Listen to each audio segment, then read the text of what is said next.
네, 오늘로 예정된 반기문 유엔 사무총장의 방한을 앞두고 정치권이 들썩이고 있습니다. 새누리당은 계파 갈등으로 비롯된 당의 위기를 수습할 돌파구를 찾았지만 상시청문회법을 둘러싼 논란은 정치권의 격돌을 예고하는 뇌관으로 작용하고 있습니다. YTN 추은호 해설위원과 정치권 현안들 짚어보겠습니다. 안녕하십니까? 네, 안녕하십니까? 네, 자, 반기문 유엔 사무총장이 이제 2시간쯤 뒤 3시 20분쯤에 이제 제주공항을 통해서 입국을 하게 되는데요. 일정이 그야말로 광폭 행보더라고요. 정말 제주에서 시작을 네. 해서 일본도 가고 또 네. 서울 오고 또 일산, 안동, 경주 이렇게 그냥 전국을 거의 네. 반바퀴를 도는 광폭 행보를 벌일 예정인데요. 네. 특히 눈에 띄는 것이 제주에서의 행사, 이 행사뿐만 아니라 개별적인 일정으로 또 서울에 1박 2일 동안 머무르는 일정이 예. 있습니다. 그거는 개인적인 일정이기 때문에 뭐 일정 내용 자체가 공개되지 않을 예정이지만은 예. 그 당시에 또 누구를 만날 것인가? 그렇죠. 혹시 김종필 전 국무총리를 만나는 것 아니냐 이런 관측도 제기되고 있고요. 네. 또 하나 흥미로운 것이 안동과 경주를 간다라는 겁니다. 예, 물론 하회마을을 거기에 간다고. 예, 그렇습니다. 공식적인 행사가 있기 때문에 로타리 클럽 대회라든가 아니면은 그 유엔 그 NGO 컨퍼런스가 있기 때문에 가는 행사긴 하지만은 지금 이 시점에서 반기문 유엔 사무총장이 어떻게 보면 TK 중심 지역을 가는 것 아니겠습니까? 네. 그래서 특히 안동 하회마을 가서는 서해 유성령 선생, 임진왜란 때 나라를 구한 영웅 중에 한 분이죠. 그 고택인 충효당에서 김관영 네. 경북지사랑 점심을 같이 한다 그럽니다. 거기 간다는 것 자체가 어떻게 보면은 나라를 구한 유성룡 선생의 이미지와 좀 오버랩 시키려고 하는 것 약간 아니냐라는 정치적 행보로 볼 수 있지 않나. 그렇습니다. 그리고 네. 또 지금 이 시점에서 이제 TK와 축청 연합론 이런 말도 많이 나오지 않습니까? 그렇죠. 예. 그런 의미에서 반기문 유엔 사무총장 그 충북 음성 출신이죠. 거기다가 TK를 이렇게 비중을 두고 방문하는 것. 그걸 보면 어떻게 보면은 과거에 그 박정희 전 대통령이 TK였고 유경수 여사가 또 충청이었고 네. 이런 구도를 다시 한번 결합시키려는 의도가 아니냐 이렇게 해석도 나오고 있는 여러 가지 실정입니다. 해석들이 많이 예, 나올 수밖에 그렇습니다. 없는 상황이고 개별 일정 가운데 누구를 만날지도 좀 관심이 집중되는 그런 대목이고요. 그런데 이제 새누리당 내 대권 잠룡들이 거의 지금 초토화되다시피 한 상황이지 그렇죠. 않습니까? 그래서 이른바 이제 반기문 대망론이 다시 고개를 들고 있는데요. 반기문 총장의 방안을 이제 반기는 사람도 있고 조금 경계하는 그런 사람들도 있지 않습니까? 그렇습니다. 지금 이 시점에서 반기문 유엔 사무총장이 대권 잠재적인 주자로 거론된 것이 어제 오늘 일은 아닙니다. 어제 오늘은 일은 아니고 계속 거론되어 왔는데 지금 이 시점에서 유독 주목받는다는 것은 뭐 아시다시피 새누리당이 지난 총선에서 이른바 잠룡들이 다들 이렇게 초토화되다시피 하지 그렇죠. 않았습니까? 예. 그런 의미에서 친박에서는 자연스럽게 반기문 유엔 사무총장을 그 대항마 네. 아니면은 유력한 카드로서 이렇게 구상하고 있는 것 같은 분위기고요. 그래서 특히 이제 홍문정 의원 같은 경우는 새누리당에서 반기문 유엔 사무총장은 더 이상 변수가 아니다. 이젠 상수다. 이렇게 이제 상수다. 주장까지도 예. 하지 않습니까?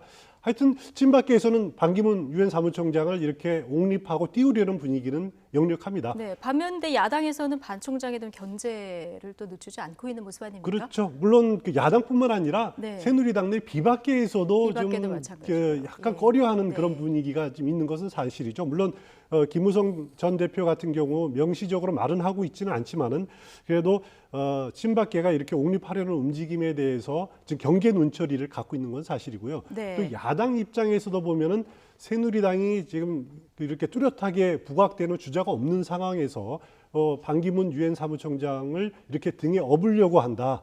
그리고 이렇게 좀 경계를 하고 있습니다. 우상호 원내총무의 경우에는 모세올 수준이 아니다. 이렇게까지 폄하하는 것 자체가 네. 어떻게 보면은 반기문 사무총장은 지금까지 아직 한 번도 본인이 대선에 출마하겠다라고 언급하지 않는데 벌써부터 야당에서는 견제구를 던지는 그런 양상을 지금 보이고 있습니다. 네. 지금 반기문 총장이 나는 대선에 출마한다 이런 얘기 한 번도 한 적은 없는데 어쨌든 계속 이제 거론이 되고 있습니다. 그런데 그 유엔 결의안 내용에 보면은 퇴임 직후 이제 회원국의 정부 지휘를 맡아서는 안 된다 이렇게 해석될 수 있는 조항이 있더라고요. 그게 유엔에서 1946년 1차 네. 유엔 총회에서 결의한 결의안입니다. 네. 그건 유엔 사무총장 지명에 관한 의정서, 네. 약정서죠. 약정서였는데 유엔 사무총장이라는 것식은 여러 정부의 비밀 상담력을 하기 때문에 네. 퇴임 직후에는 회원국들이 어떠한 정부직위를 사무총장에게 제의안해도 안 되고 유엔 사무총장도 이런 제안을 받아들이는 것을 삼가야 한다라는 그런 조항이거든요. 네. 여기서 이제 문제가 되는 것이 퇴임 직후를 어떻게 보느냐라는 네. 겁니다. 반기문 사무총장은 12월 말이면은 임기가 끝납니다. 그리고 우리의 대통령 선거는 내년 12월에 열리지 않습니까? 그 차이가 한 1년 정도가 되는데 그러면 1년 정도면은 퇴임 직후라고 볼 수 있느냐 아니면은 충분한 시간이냐 이 논란이 벌어질 수가 있는 거죠. 네. 그리고 그 권고안 이 사항은 약정서는 권고안일 뿐이지 권고안이고 그렇다고 강제할 수 뭐 없다. 강제할 수 있는 네. 그런 것도 아니다. 그렇기 때문에 그거는 본인이 판단하고 본인이 선택할 문제가 아니냐라는 그런 선택의 문제가 본인한테 두는 문제인데요. 네. 과거의 사례를 보면은 유엔 사무총장이 국가 한 나라의 대통령이나 총리가 된 적이 2번 있었습니다. 네. 그렇지만은 한 4년 정도, 길게는 9년 텀이 정도의 있었군요. 예. 시간을 두고 했기 때문에 논란이 없었는데 네. 이제 반기문 유엔 사무총장이 만약에 대선 출마를 한다면 1년의 시차를 두기 때문에 네. 그것이 논란은 앞으로도 계속 벌어질 겁니다. 예. 자, 반기문 총장이 입국하는 날 박근혜 대통령은 아프리카 순방을 위해서 출국했는데 좀 이것도 흥미로운데 새누리당 이야기를 좀 해봐야 될 것 같습니다. 네. 새누리당이 당을 정상화할 실마리를 좀 찾은 것 같습니다. 정진석 원내대표, 또 비박계 김무성 의원, 또 친박계 최경환 의원 어제 모여가지고 당 정상화관에 합의를 했는데요. 일단 당이 쪼개질 것 같은 그런 위기는 조금 봉합됐다 이렇게 봐도 되는 건가요? 그렇습니다. 당장 네. 그 당면한 위기는 봉합된 거고요. 봉합된 예. 수순으로 돌아갔는데 일단 어제 회동에서 제가 느낀 것은 역시 새누리당은 어떻게 보면 대주주의 자장 혹은 대주주의 수장인 친박계 비박계의 수장과 자장이 그 힘을 합쳐서 풀지 않으면은 당의 현안을 풀 수 있는 문제는 하나도 없구나라는 예. 그런 생각을 하지 않을 수 없었습니다. 네. 일단 당의 혁신 비대위원장은 외부 인사로 영입을 하기로 했죠. 그러니까 결국 정진석 원내대표가 비대위원장을 겸임하는 것은 이제 불가능해진 것으로 정리가 된 것 같고요. 그리고 정진석 그 원내대표가 추진했던 어떻게 보면 혁신형 그 비대위원, 비박계 네. 위원들이 많이 포함된 그 비대위는 이제 무산된 것으로 이렇게 보시면 될 것 같습니다. 예. 그래서 이제는 당분간은 앞으로 친박계와 비박계, 김무성, 최경환 두 막후 실력자가 이제는 막후에서가 아니라 본격적인 조종자로 나섰다. 그 두 사람의 합의에 의해서 또 그 정진석 원내대표나 앞으로 구성될 임시지도부가 같이 협의해서 하는 그런 구도로 새누리당은 운영될 것이다라고 이렇게 보여집니다. 그리고 또 하나 주목될 부분이 새누리당의 향후 그 지도 체제를 네. 지금 집단 지도 체제로 되어 있습니다. 그래서 전당대회에서 대표와 최고위원도 같이 뽑는데요. 뽑게 돼 있죠. 대표가 예. 1등을 하고 2등은 뭐 최고위원부터 이렇게 네. 쭉 하는데 그것을 분리해서 선거를 치르게 되는 거죠. 대표는 대표대로 뽑고 최고위원은 최고위원대로 뽑는 겁니다. 그래서 대표에게 막강한 권한을 주자라는 것에 대해서 친박, 비박이 모두 의견을 같이 해서 그렇게 당원 네. 개정이 이루어질 것 같습니다. 알겠습니다. 자, 새누리당 일단 봉합은 됐습니다만 앞으로 개파 갈등 조금 더 지켜봐야 될 것 같고요. 상시청문회법 얘기를 좀 해보겠습니다. 자, 지금 정치권의 최대 뇌관 아니겠습니까? 그렇습니다. 이게 왜 그렇게 문제가 되는지부터 먼저 좀 정리를 해볼까요?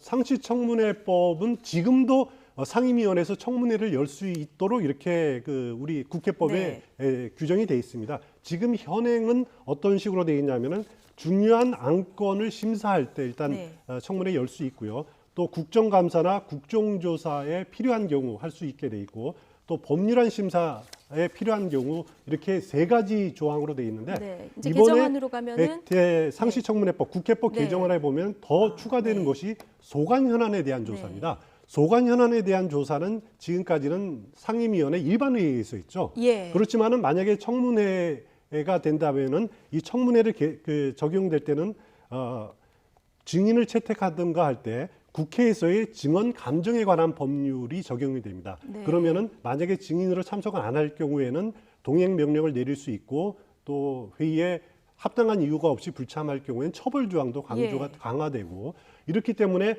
상당히 관료라든가 아니면은 민간인들 모두에게 굉장한 부담이 될 수밖에 없는 거죠. 네네. 그래서 행정부가 행정 기능이 마비될 것이다라는 것이 이제 정부의 시각이고요. 또 거기에다가 국회에 너무 과도한 그 견제 기능을 주는 것이 아니냐. 그래서 의회 독재에 우려가 있다. 그래서 네. 유연성 시비가 있는 것이 그러니까요. 지금 그런 이 조항입니다. 얘기들이 나오고 있네요. 어쨌든 청문회를 개최하는 건 좀 쉬워진 건데 이게 통과가 된다면요. 근데 추은호 해설위원이 보시기에 만약에 대통령이 거부권을 행사한다면 언제 행사할 것 같습니까? 일단 거부권 행사 시점은 국무회의를 통과를 해 국무회의에서 심의 의결을 거쳐야 됩니다. 네. 그런데 보통 정례 국무회의가 매주 화요일 열리죠. 남아 있는 기간이 5월 31일하고 6월 7일 두 번 열려 있고요. 만약에 대통령이 거부권을 행사한다, 국회에 제의를 요구한다라면 6월 7일이 마감 기간입니다. 네. 그래서 6월 7일 날 국무회의 열어서 대통령은 6월 5일 귀국하지 않습니까? 네. 그래서 대통령이 거부권을 행사할 가능성이 많다라는 것이 일반적인 관측입니다. 근데 6월 7일은 또 20대 국회가 시작하는 날 그렇습니다. 아니겠습니까? 지금 우리 국회법에 정한 법이 정한 20대 국회 첫 개원 회의가 첫 본회의가 6월 7일에 열리도록 돼 있습니다. 예. 그날 열려서 국회의장단을 뽑게 돼 있는데 물론 원내 원구성 협상에 따라서 뭐 6월 7일 못 열릴 수도 있겠습니다만 그렇죠. 예. 만약에 여야 간의 협상이 잘 돼서 6월 7일에 국회 본회의가 열린다. 20대 국회 첫 회의가 열린다. 이날 대통령이 국무회의 통해서 거부권을 행사한다는 것은 네. 정말 이거는 행정부하고 입법부 사이에 치열한 갈등을 노정시킬 수밖에 없는 거죠. 예. 그래서 지금 정부가 고민하고 있는 것이 네. 5월 31일. 물론 대통령이 외국 순방 중이지만은 대통령이 전자결재를 하고 황교안 국무총리 주재의 국무회의에서 제의를 요구하자, 결정하자 이런 방안도 지금 검토되고 있는 것 같습니다. 네. 자, 어쨌든 야당은 거부권 행사하면 협치 정치는 깨질 것이다 이렇게 경고를 하고 있는데 이 문제가 어떻게 처리되느냐에 따라서 전국 풍향계가 엄청나게 달라질 것 같습니다. 그렇습니다. 네. 지금까지 추은호 해설위원이었습니다. 고맙습니다.